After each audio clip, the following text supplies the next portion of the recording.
The BIPOC Coach Collective proudly presents Elevate and Celebrate. This is a podcast to showcase our members, dive deeper into their journeys, and express who they are into the world. Our mission is to curate a brave and authentic space for coaches to connect and to elevate our voices globally in the coaching profession. Learn more about us at BIPOCCC.org. Your story matters, your voice matters. Let's start the show.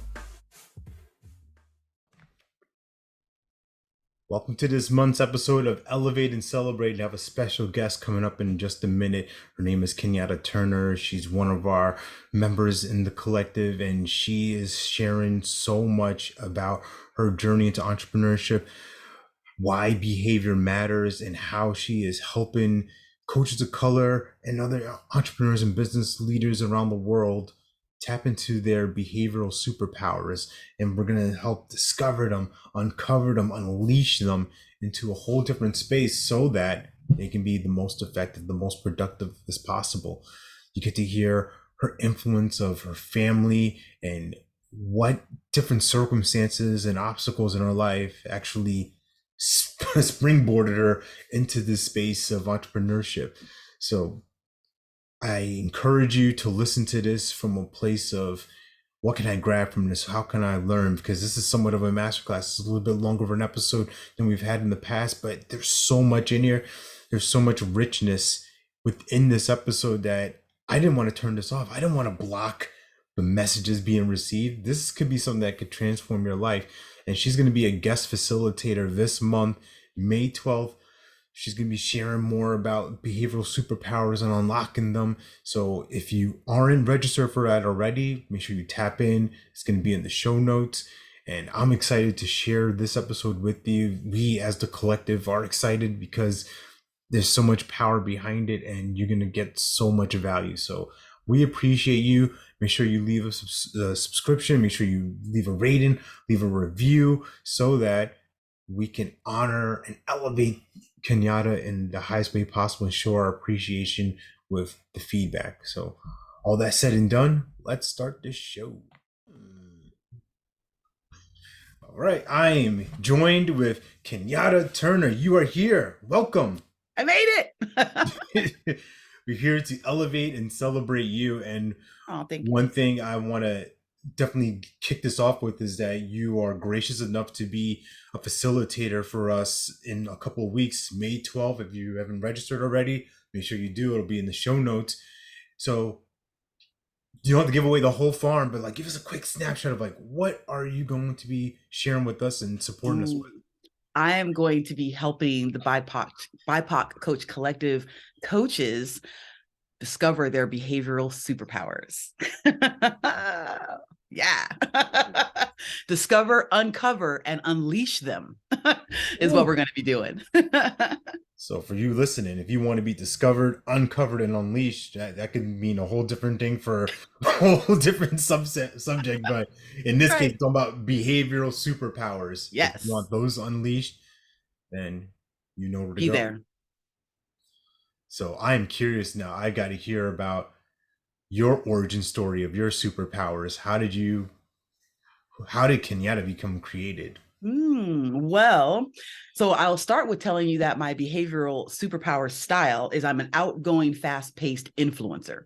That's the name of my behavioral style. Now I have to be clear and say it has nothing to do with social media influence. I got 2 followers. So it's not about that. Okay. And those 2 followers always like my stuff. So but it's actually the name of the behavioral identity. There's 10 identities, and one of them is called an influencer. So that's who I am, and that is truly what I embody. As you get to know me and we learn more about each other, you'll see that I am someone truly who is daring and very abstract and creative, extremely spontaneous, results focused, and outgoing. I talk a lot. So that's just the way it is. But that's always who I've been. So as I kind of origin story, I literally am someone who's been this person since I was a wee little child. My mother will even attest to that. She says that if she'd have known this objective science data on her child at that young age, she would have understood why I always showed up the way I did, why I was so different than my sister. Okay. So, but I grew up working in colleges. That was my background. At 18 years old, I started working at DeVry University, and I was there for 13 years. And I worked in colleges for about 28 years. So that is really my origin story, is growing up in an environment where there's two kinds of people: employees who are working towards their own goals and visions and dreams, or not. They could just be showing up to pick up a check, right? And then students who come into the college, who come in bright-eyed and bushy-tailed, I like to say, excited about their future and building something. That's a very interesting environment to literally grow up in. And when I say grow up, is because, like I said, I started there when I was 18, working in that industry, and wound up running colleges. So that's how I turned into who I am, is being in that space of coaching and development and achievement and goal setting and leadership train, all of that. That's all I know. And that brought me to you here today. Oh, but when I found out my behavioral superpowers, when I found out outgoing, fast-paced influencer and what that really meant, it blew my mind, because I realized and understood, oh, you've always been this person, Kenyatta. You just didn't know and understand it. And you didn't, if that's the case, then you couldn't be intentional about what skills to sharpen and what things were your kryptonite and how to balance all that out. So that's a short answer. Well, maybe a long answer. That's a perfect answer. Thank you for that. And Yeah. I'm so curious, and now I want to stretch this out a little bit more, because I know a little bit about your story. We've Okay. had a wonderful connection conversation a few weeks ago from the time of recording this, and I love this space that you talk about with these two dynamics in this college experience, right? These bushy-tailed, fresh-faced kids, trying to figure out the world, and then these other people who are like these workers here who maybe just going through the motions. So I'm curious for you, as a woman of color specifically, what did you learn about yourself navigating these two sides, and how were you able to create success for yourself and for them? Yes. Oh, such a great question. So 18, think about it, 18 years old, very young. Okay. Very young, didn't really know what I was supposed to be doing and what my career path would be. And I definitely didn't think that I'd be working at colleges for most of my life. So I didn't think that, right? I knew I wanted a job and I wanted stability and I wanted to pay my bills, because I'd moved out already by that time. So it was just me kind of stumbling into a situation where I was actually a temp. I'd gotten fired actually from Hot Topic, which is a store in the mall. And so I was working at this store in the mall, and they fired me. They said, he literally goes, it's just not working out. And I'm like, why not? He goes, well, you need to, you're talking to the customers too much. And I said, well, wait a minute. I thought I'm supposed to talk to them to help encourage them to buy more stuff. And he's like, yeah, but you're just talking too much to them. And so we're just going to let you go. I don't know what the real reason was. I thought I was doing a good job. And then when I said to him, yeah, I thought my job was to talk to them so they didn't buy too much stuff, I think he thought I was a smart mouth, which I probably was. And that pretty much landed me fired. So I went to a temp agency, and I landed at DeVry filing papers in the admissions office. Like, literally, that's how I started. So I didn't know that I would literally fall head over heels in love with this institution idea of working at a college. So to speak to how did I move through that? Well, an 18-year-old looking like me with locks back then. I mean, I've had these locks since 1991. So I obviously was in a space outside of my space. But what I found about myself, again, it goes back to who you already are. I'm already was someone who was extremely independent and outspoken. I was very creative and logical in the same aspect. I have a computer information systems degree. Like I can be this technical side, but also very outgoing side. So I could see things from a visionary perspective at a very young age. And I had a natural ability to be able to help teach, coach, and train people. I'd always been that person to my friends. So now that I was in this space, and that was what my job wound up being, I flourished in that regard, because I didn't expect anything less. Mm. So that was my mentality, is like, I belong here. I am here. If I'm there, I belong there. That's how I look at everything. If I'm in the room, that's the room I'm supposed to be in. Right. So because of that, it helped me not get wrapped up in so many other things that could have potentially um, oppressed me in a way, right? Because I just showed up as who I was, and almost in some sort of way dared people to combat that, if that makes sense. So it didn't always work well. Okay, let me just say that. But I was never going to give up. Why? It's because I fell in love with being able to help people. I had students who would come to me for things. I was able to diffuse conflicts. I was able to help give people ideas about how to grow in certain areas. And then very quickly, I got put in leadership positions. So very quickly, I got put in leadership. So all of a sudden, I'm sitting at these boardroom tables with people who don't look like me, who are double my age. And they're looking at me like, who let her in here? And I'm sitting there like, I'm here. And why are we doing that dumb thing? Because to me, I felt like my responsibility was to foster an environment that was conducive to learning. It was our responsibility as admin to help provide the environment that students could come in and feel safe.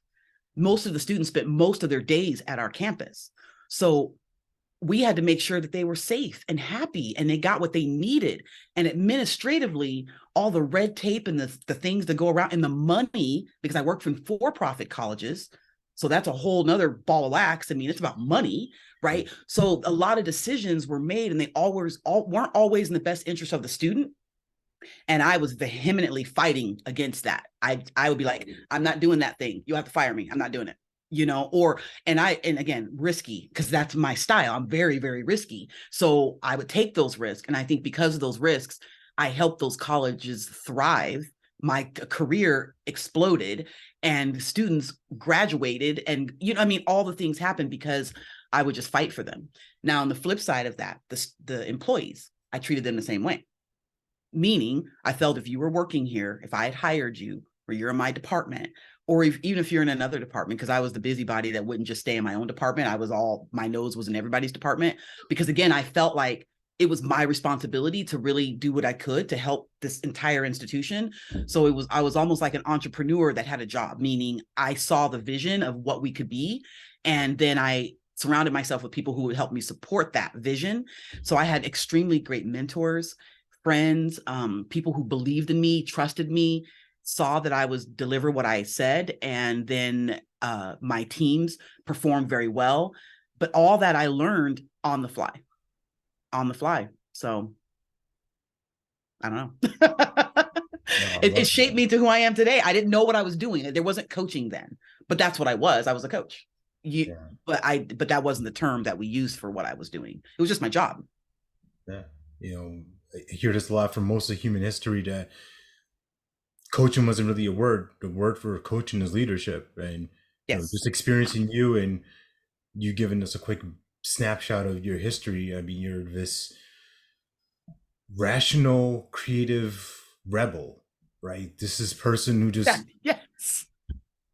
you said something interesting. Like, I don't know how I got in this room, but like, you're the kind of person like me. Like, you find your way in these rooms, and then the room is yours. Mm-hmm. I just show up, ask questions.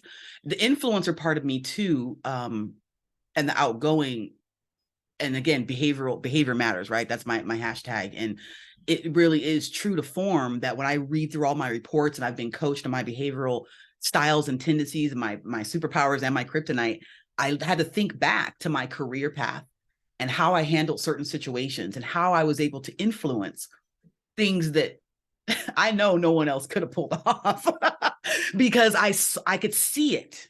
I could see the possibility.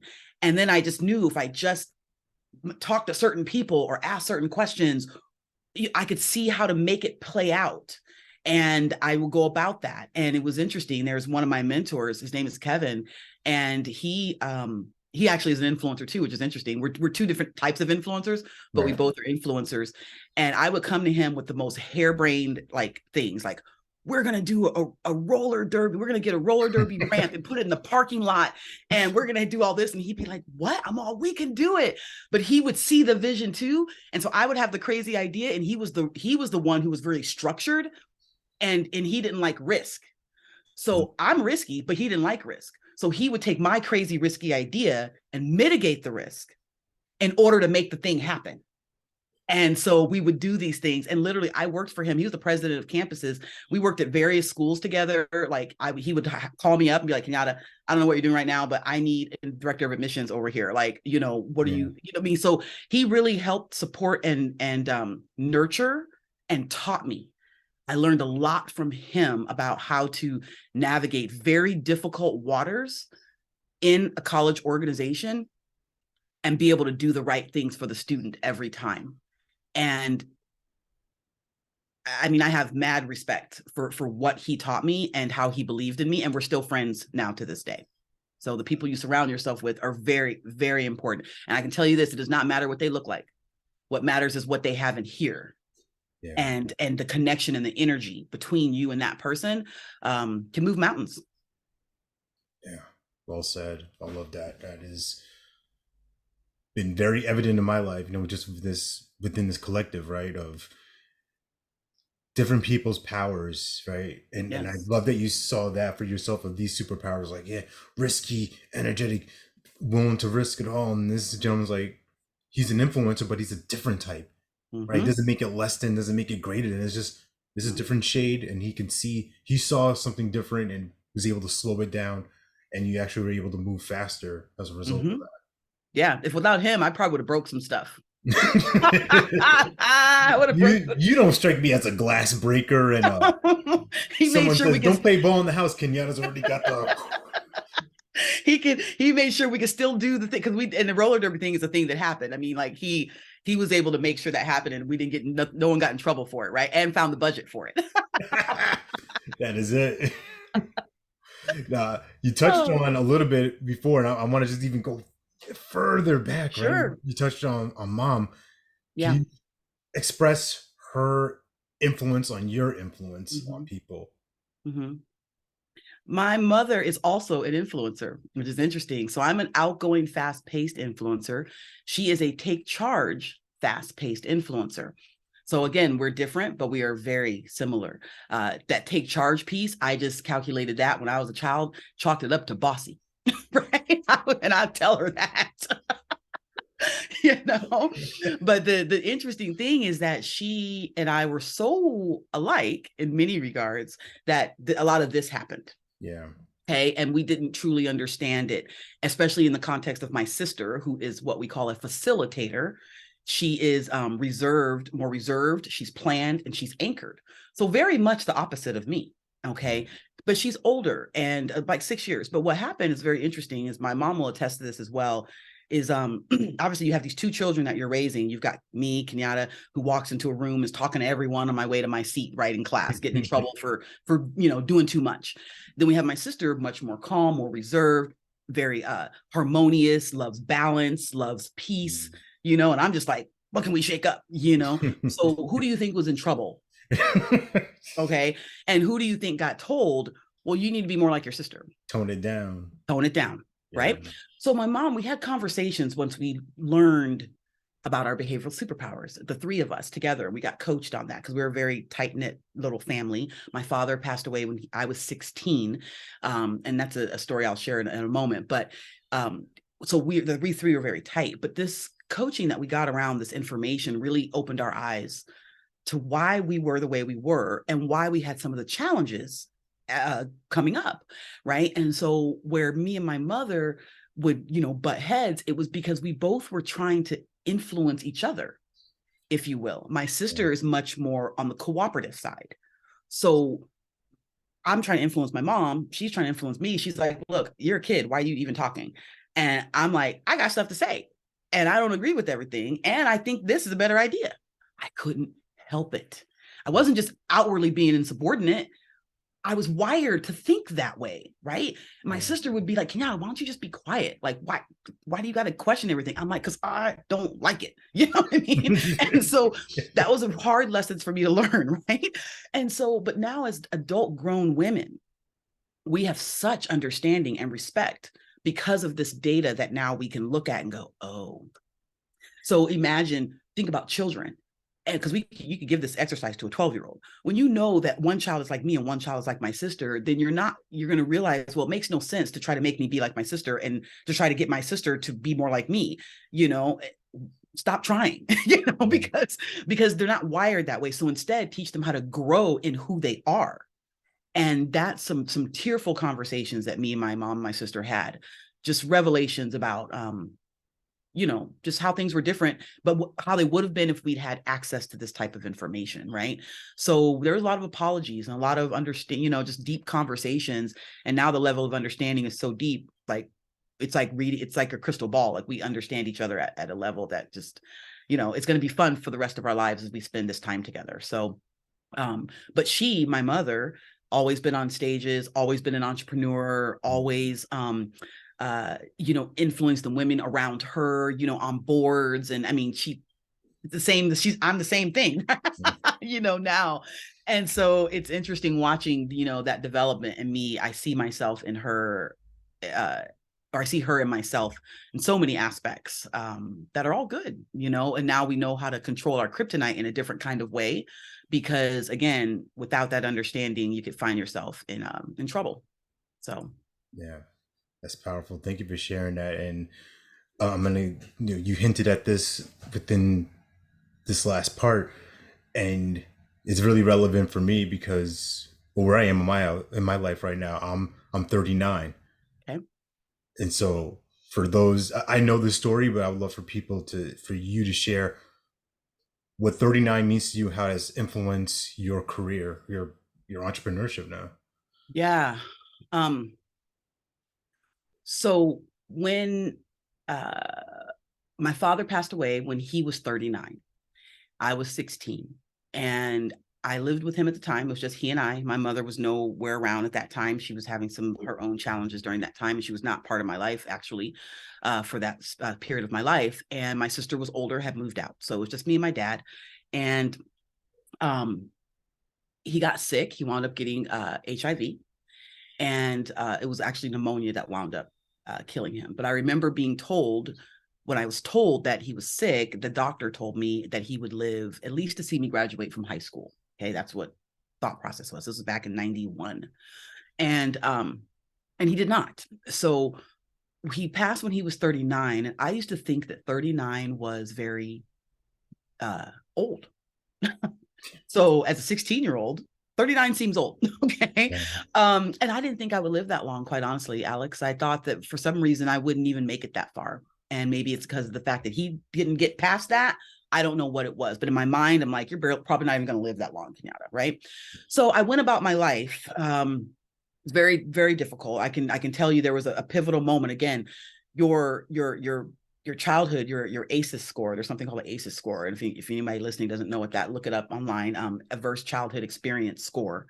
It informs your behavioral superpowers. And so if I tell you about who the person that I was then, when I found out that my father had passed, and I'm in the hospital and I'm flipping out in this moment because I just was so upset. But all of a sudden I had this realization. Literally, while I was in this room, they locked me in this room because I was literally flipping out. I'm looking out the window and I thought, wait a minute. I have two choices right now. My father's gone. I don't know where my mom is. My sister's out there. She's not old enough to take care of me. I got to figure this thing out on my own. And either I'm going to go down one road where I'm going to continue to be successful and have the life I want, or I'm going to go down this road where I'm going to wind up on the streets or something crazy, because all these things could happen. Right. And I remember I had a math test that day and I was failing math. So if I didn't pass that test, I was going to fail the class and then have to go to summer school and all these things. And my mind started wrapping around that. If you don't pass this math test, you're going to be held back. You're not going to graduate on time. You're going to get to college late. You're not going to build the life that you want. You're not going to be able to live the legacy you wanted and prove to your dad that you could make this happen. All these different things. And so I made my sister take me to school that day to take the math test. I took it. I passed it. I graduated on time. Here I am. But it was in those moments that, again, who you are doesn't change. I'm still that same person, results focused, determined, independent. I'm like, and so situations that happen in your life shape you, but you also can make choices. So that helped lead me to the path that when I got to 39, I had already spent almost 20 years running colleges. So I literally at 18 started working at colleges, at the same college that my dad used to go to. So I would walk these halls and feel like, oh my gosh, my dad walked these halls. Like he was there, like I was always thinking about that when I was in those spaces. And ultimately, when I got to the age of 39, I realized I just made it to 39.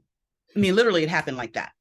And I felt very young and spry. I didn't feel old at all. I'm like, I got the world ahead of me in my whole life. I had this amazing careers, making a ton of money, had helped thousands of students and hundreds of staff. I mean, I was extremely successful. But here I was at 39 asking myself, well, wait a minute, this is pretty young. So my father lost his life, left, transitioned at this age. What would he have done if he'd had more time? Because I felt like I had another lifetime. So, but he didn't have that opportunity. So I was wondering, at 39, was he living the life that he dreamed? Was he leaving the legacy he wanted? Was he fulfilled? Was he making the money that he wanted? Had he traveled to the places that he wanted? Was he living where he wanted? I mean, all these different things. I'm like, by the time he got 39, he'd accomplished everything that he wanted before he was no longer able to. So I couldn't ask him those questions in that way, even though I connected with him and I was able to get some of those answers. But what really happened was I turned the same questions on myself. Kenyatta, are you happy? Are you living the life you dreamed of? Are you making the money that you want? Do you have, are you going to travel? Are you going to buy a new couch? What are you going to do? And I realized I didn't like some of the answers I came up with. I didn't know most of the answers I came up with. And that scared me to death. And I realized, okay, I've built this career up to this point. I was poised to probably be a campus president by that time. I could have had it if I wanted it. And I realized if I got it, that I was probably going to have to work even more than hours than I was already working, which was 60, 70, 80 hours a week. Okay. I'd probably have a doubled salary, which is great, but I'd be tied down to that forever, I felt like. And I realized that I could help people in a better way that I didn't even know existed. I just knew I could come up with my own, but I had to get out of there. And I said, you know what? I'm drawing the line in the sand. This is like April, my birthday is April 5th. So it's coming up. So, I realized that as my 39th birthday approached, I said, Kenyatta, if you make it to 39, then I'm going to draw a line in the sand and I will do whatever it takes as long as it takes. And I will not squander 1 day, 1 hour, 1 minute, 1 year beyond the age of 39, not honoring who I'm supposed to be in this extra innings that I have. Because now I consider every hour after 39, every year after 39, extra that my father did not get. And I honor him by living my life to the fullest potential that I have. And that's when I literally quit my job. I quit like May of 2014, so it was really me just making a decision that I wanted freedom. And I was not going to waste extra time that I got that he didn't get to do whatever he would have done. I don't know what that would have been, but it made me ask myself those questions. And I said, I got to go. I'll live out of my car if I got to figure it out. I don't know. I need to start my own business. I don't know what that looks like. I need autonomy. I need freedom. I know I have things to contribute to the world and I've done this thus far, but I don't want the restrictions of this jobby job. I got to get out of here. So I called my mom. Hey, Mom, I think I'm having a nervous breakdown. And I think I need to quit my job and start a business. And she laughed and she's like, it's about time. She goes, I knew you'd call up someday with this and say this. She's like, I just been waiting. She goes, I knew it would happen. I knew, she goes, it's about time. She's like, you have much more to give the world than the capacity of what you have to give working at these colleges. So you've done amazing work, but that's not what you're going to be doing the rest of your life, and I'm like, oh, aren't you supposed to be telling me to keep my good 6-figure job, like whatever. And she's like, oh, no. And so, yeah, so I quit. And here I am today. I love that. Is such a great That's a story. long story, but that literally brought me, and that's how I live my life every day. It's a gift. Every day past 39, I change the game. So, and I'm 47 now, about to turn 48. That's beautiful. That's wonderful. I love so many of so what you got, what you pulled from it, right? And it's a real testament to your parents and their influence on you, and then just your own resolve. And what I would say with any client is when we get into the space of like, how do I and what do I, you turn that question around like, well, what do I want to do? How do I do this? How do I, well, how am I satisfied? Am I happy with this? Right? Because Yes, happiness is all from within. And absolutely. you took that brutal, honest look in the mirror and said, no, this is not what I want. Now I get to create it. Yeah, it was scary and still is scary. I say I jumped off a cliff, but I sprouted wings. Yeah. But it was jumping off a cliff, leaving a perfectly good job, that again, I could have grown in continuously. I have a master's degree as well. I had been working on my doctorate degree. I realized that's not what I wanted.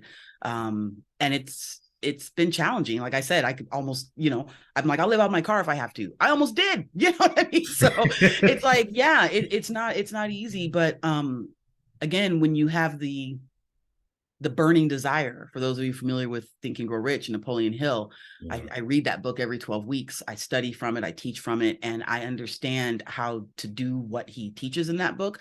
I didn't really understand that then, but I knew. Now I go back and I go, that was your burning desire, Kenyatta. You had a burning desire that caused you to do all those things that you did. I would walk into the building, Alex, this is crazy. After I had in my mind that I was going to quit and go to do something else, I would walk into the building, and I was someone who would go into work at 7 a.m. and leave at 7 at night, and it'd be a blink of an eye. And I loved what I did up until the moment I realized I had to leave.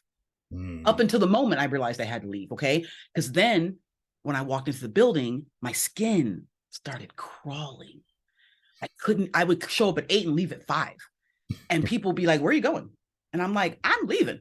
They're like, yeah, but you, and I'm like, you're only paying me from 8 to 5.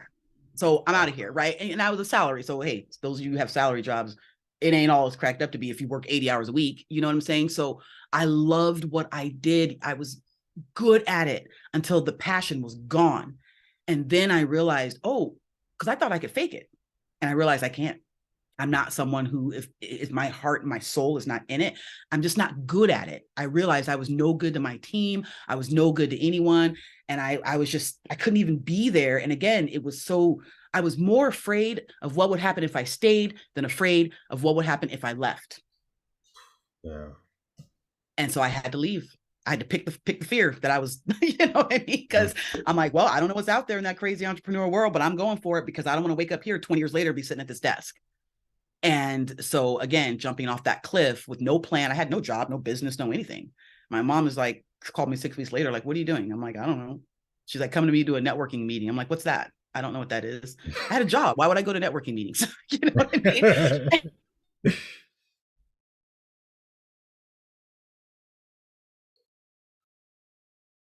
Oh, it froze.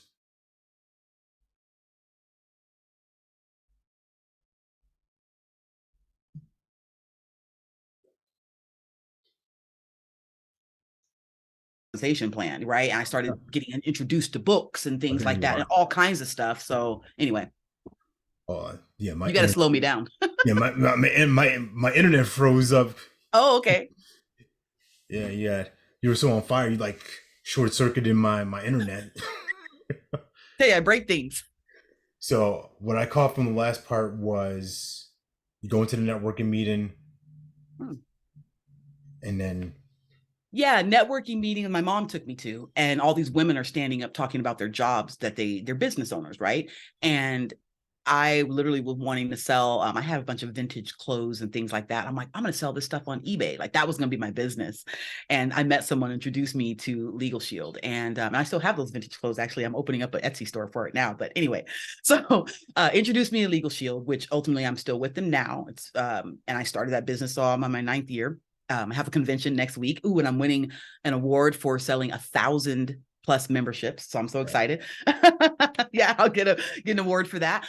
But anyway, that basically was a personal development company with a compensation plan attached to it, right? Being an entrepreneur, being in direct marketing and insurance, which basically Legal Shield is, you know, you learn a lot about yourself and the capacity to be an entrepreneur because you are.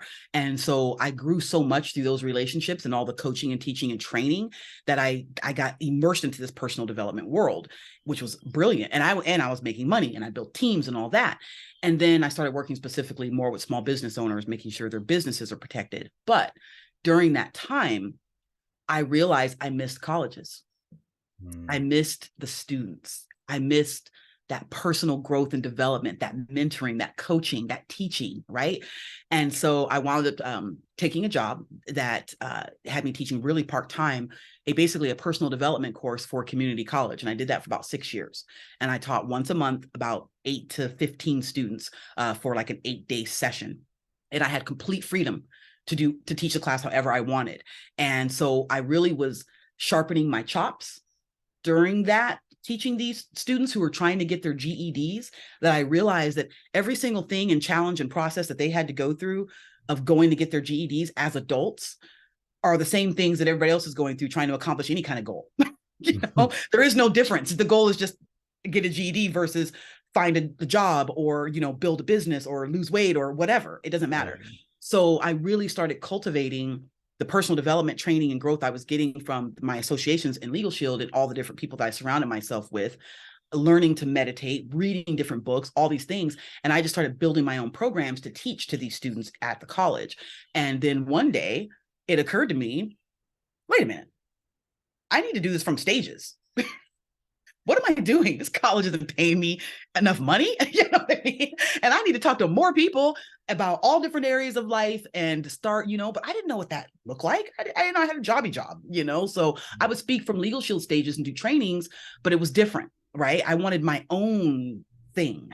And then I did a talk called Just Because You Have a Job Doesn't Mean You Know How to Get One. And I put it out there though. So think about this. For those of you who are listening, if you are aware of the concept of the law of attraction and you understand the power that you have, the sixth sense that we all have, right? Your dominating thought is who you become. And if you can know how to control that and ask for what you want, the universe will conspire to bring it to you. It's just the way it works. So whether you do it consciously or not, it's better to be conscious about it. Okay. So I put it out there and I said to a friend, you know what? I want to be a speaker. I want to speak. And she's like, what does that mean? I'm like, I don't know, but it just downloaded to me. You know, I was meditating that's what I need to be doing. Well, 2 days later, she calls me and she says, oh, hey, this woman on LinkedIn just put a post out. She's looking for speakers for the Hispanic Women's Conference. And I said, well, I'm not Hispanic. Why are you telling me? You know? And she's like, well, no, I think it could be anybody. I'm like, oh, okay. I don't even know, right? So it was a 33rd annual Hispanic Women's Conference here in Arizona. So I met with the woman and she's like, well, tell me your story. Like, what do you want to speak about? I'm like, I don't know. I can talk though, you know, like, what do you want me to talk about? Told her my story and she told me who the audience was. And she goes, well, these are career women who are looking to advance in their careers in leadership. And you have a story that obviously you've done this, you can probably help them. I'm like, oh yeah, easy, you know? So I did this talk. Women got to choose of 2 workshops, either mine, there was like 2 running concurrently. And mine was called Just Because You Have a Job Doesn't Mean You Know How to Get One. And I had about 125 women in the room. Wow. And I did my talk for an hour and it was so much fun. And afterwards, a woman came up to me, she handed me her card and she goes, can you teach this to my staff? And I was already saying yes before I even looked. Sure. Right. So I looked at the card and it was for here in Arizona, Maricopa County Department of Public Health. This was like a government thing. And she's just like, yeah, I want you to come speak. And I was like, I can do that. So that was one of the first workshops that I got hired to do after that speaking gig. I did 3 workshops for them, but here's where behavior comes in. Right as I was planning those workshops, I got introduced to DreamSmart and the behavioral science tool. I found out that I was this fast-paced, outgoing influencer, and this is what I was built to do. It was like throwing gasoline on a fire. And I then formulated courses for those workshops with those women using the tool, the same tool that I'm going to introduce to the BIPOC Coach Collective. And I helped those women discover their behavioral superpowers. We didn't call it that then. I wound up naming it that. But we're going to call, we literally used that tool for 3 different sessions with about 25 women. And I can tell you, Alex, now in here is that when I did the first session, helping them figure out what career path made sense for them, doing some coaching. We just had a blast, right? I walk out to the car and I get in the car and I call Jeff, who's my business partner with DreamSmart. I call him. I'm like, okay, I'm done with the workshop. He's like, how did it go? But I put the key in the ignition and went to go turn it, and I have him on the phone, and I started bawling my eyes out. I was just ugly cry, just couldn't, like, hitching, cry, couldn't breathe. And he's like, what's wrong? What happened? What happened? I'm like, I don't know. It was so good, but I don't know. I'm crying, whatever. And he's like, what is going on? And I was like, oh my goodness. And then it hit me. I think it was Mark Twain. So don't correct me if I'm wrong, but someone said, I think it was Mark Twain, the 2 most important days of your life are the day you're born and the day you find out why. And in that moment, I thought of that quote and I realized, and I get emotion, you think about it now, that workshop with those women with this behavioral tool showed me this was why I was here. This was what I was supposed to be doing with this next portion of my life. And I knew I had to draw a line in the sand from everything that I was up before that point, because now I had to learn whatever it was going to take to be able to share this tool and my gift, my superpower, in this way with as many people as possible to help transform people the way I saw happen in that 3 hours. So I was scared because I had no idea what that looked like or what that really meant. I just knew that I was about to go down some road. I was a whole nother road than jumping off the cliff, many years before. And then the next thought, I think, that got me emotional was they were going to pay me for that.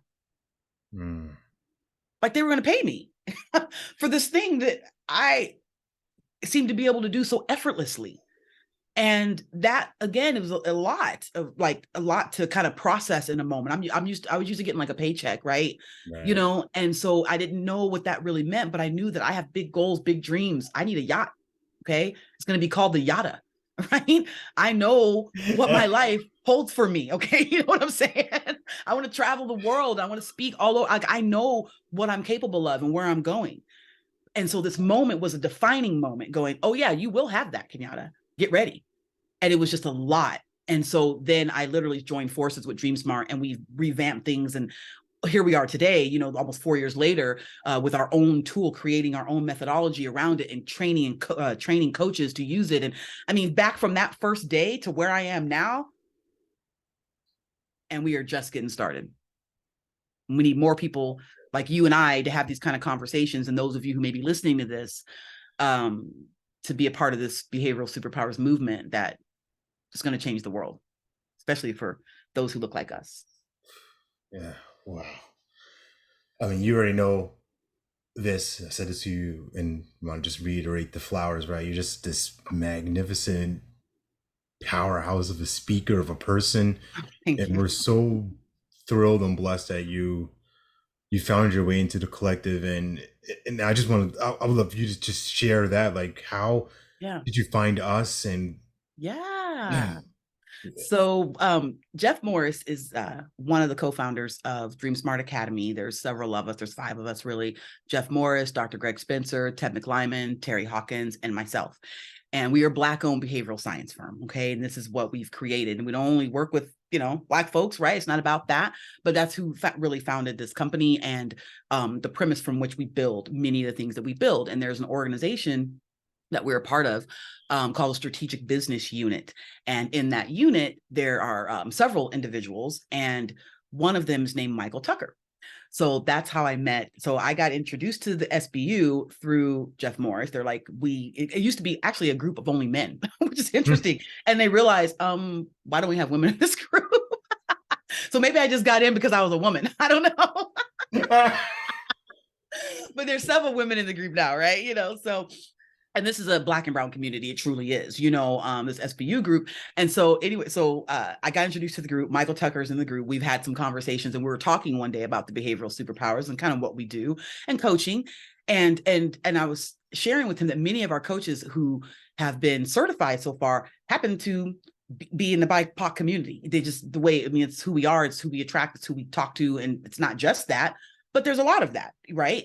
And so, and he goes, and he's like, well, are you specifically targeting, you know, certified coaches from the BIPOC? I go, not specifically. It just happens organically, but we are specifically inclusive to everyone. I mean, you know, this is a worldwide movement here, and we need to meet people all around the world. But it just so happens that we are a Black-owned behavioral science firm, and this is who's gravitating to us at this time.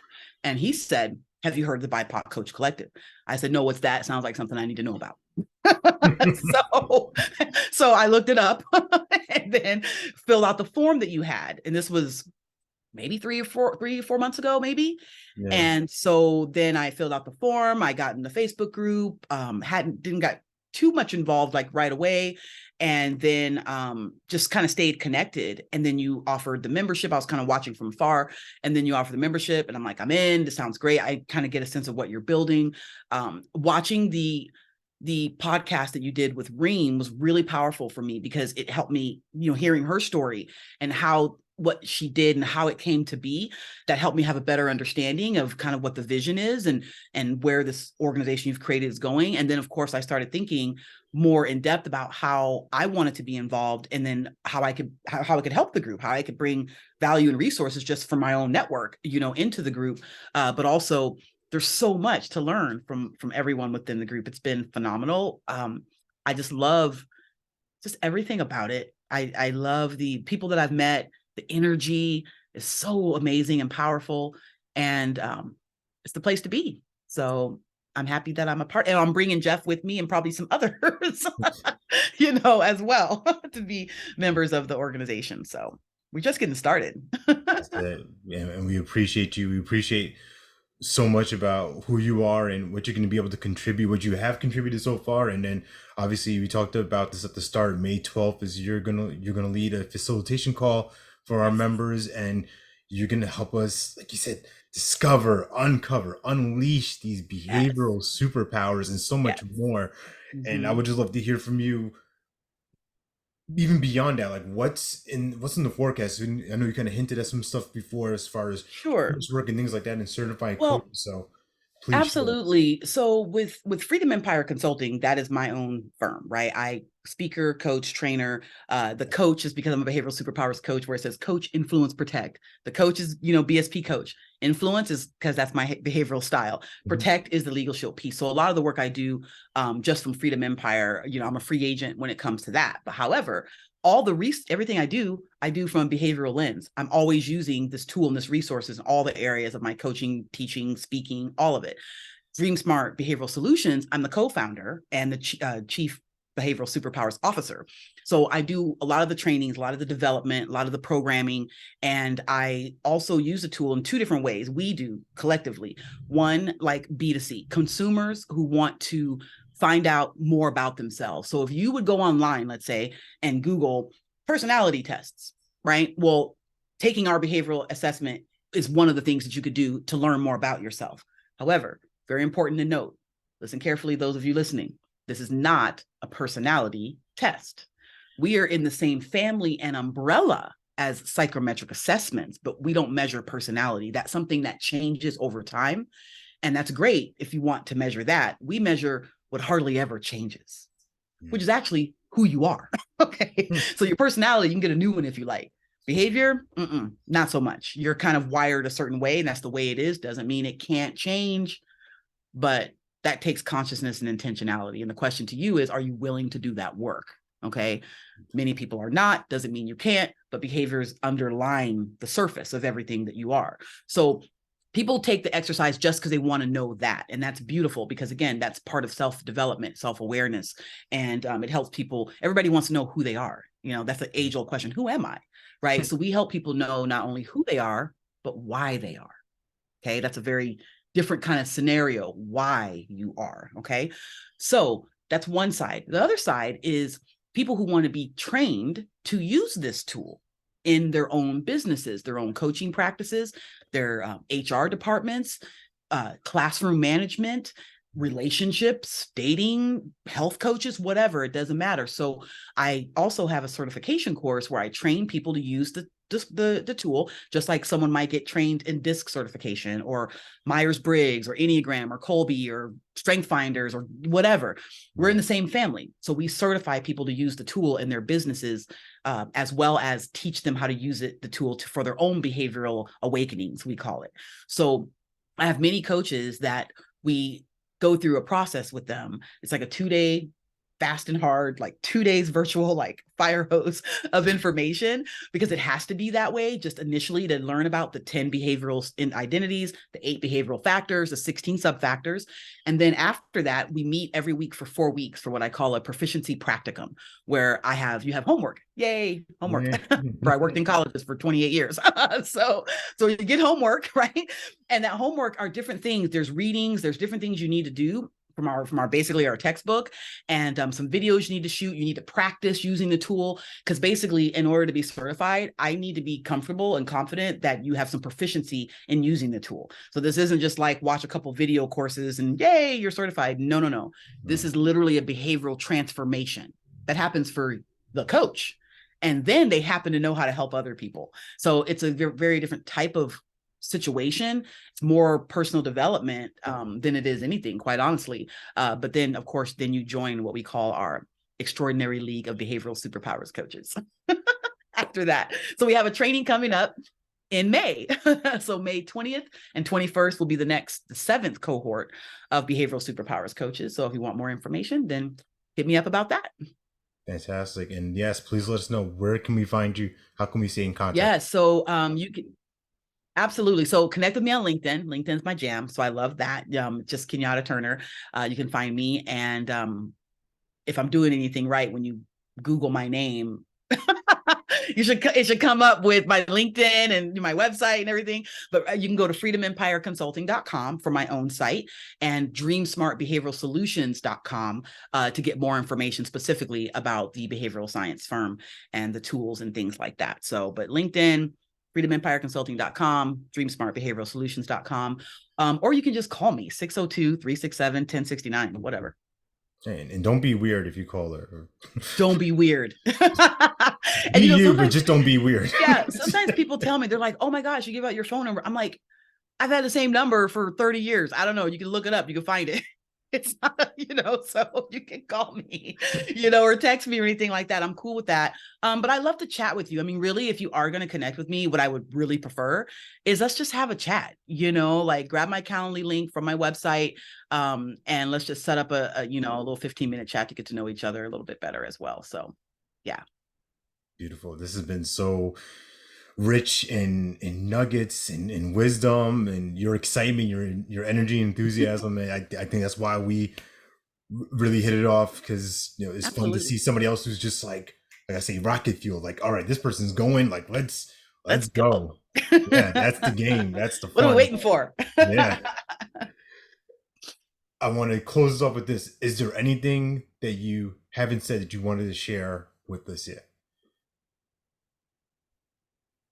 Probably for this particular group, for the BIPOC Coach Collective. I'm so honored to be a part of this group. And one of the things that I notice is that this is a powerful group of coaches, intelligent, brilliant. You guys have your certifications, you have the experience, you have like a love and a passion for what you're doing, which just draws me in, because this is what I do. This is what I'm built to do. And one thing I want to share about what it is that we do that may be different than what some of you may have been introduced to before, is that in our coaching practices, we use this tool. We call it Behavioral Superpower Discovery Exercise. It is an assessment. We start everything that we do with this assessment, but we never stop using it. It is the operating system from which all of our coaching, teaching, and training and development comes from. And the thing that I found is so interesting to me, and I know why this is. So I'm going to answer a question that many of you may be thinking about right now, especially with the certifications that you have, like from ICF and all these different places, right? Is that assessments oftentimes in those spaces are used as kind of an ancillary type of thing and that aren't sustainable, meaning that they may be used on the front end, but not continuously or for specific purposes along the way. And it's because if the tool that's being used is a tool that measures learned behavior, and the tool has to be taken again and again over time because it's measuring learned behavior. And that's great. And that's what you're coaching to. But you also know the challenges of that because things change. What we do so different and unique, and I'm answering this question before you maybe even asked it, is that we measure what hardly ever changes, like I mentioned earlier. So this is a tool that is used and weaved within our programs at the executive coaching level to any coaching level. And it becomes the baseline from which they're in to coach. It's literally the personal development baseline. So many people ask me, they're like, well, Kenyatta, what do you mean by that? And I said, okay, well, let's think of the term personal development. We all know what it means. We talk about it all the time. It's a great term. But if it means to personally develop, the question is how do you know what to develop? And what is the baseline from which to develop? Most exercises out there can't measure that. That's what we do. That's why we add a behavioral superpower certification on top of any other certification that's out there. And I've asked enough questions and done enough research, and this is my job and my business to know that there is a missing link in that space, in that world of teaching people how to know themselves and then changing the subject because you don't have a way to actually teach them how to know themselves, right? That's where we come in. We literally have the ability in 10 minutes to help someone understand who they are and why they are.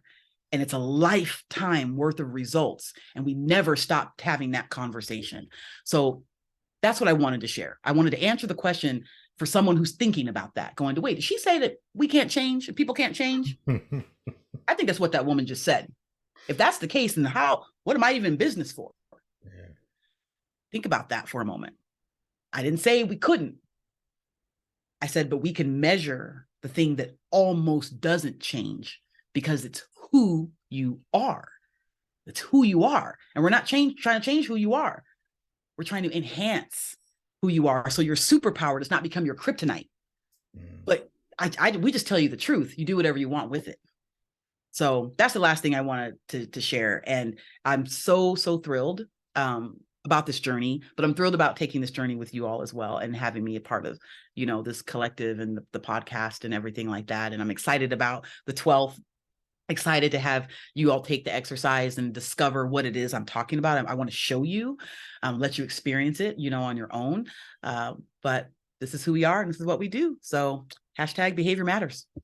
I said behavior matters. I love it. I love the opportunity you've given us to experience this and do what coaching is, right? Take it from this place of information, have to know, to transformation, a cellular thing, context, right? And it's a beautiful gift. So yes. I'm looking forward to it. I know everyone who's listening is going to dig in. So all your information is going to be in the show notes. Make sure you register for May 12th because we're going to the moon, folks.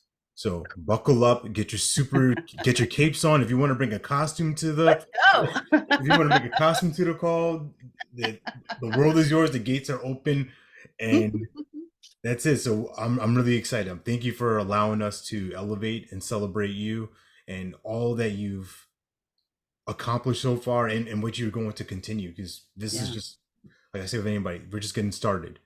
Alex, I appreciate you. And there's one other thing I love to say too. I'll leave you with a quote, one of my favorite ones about this topic.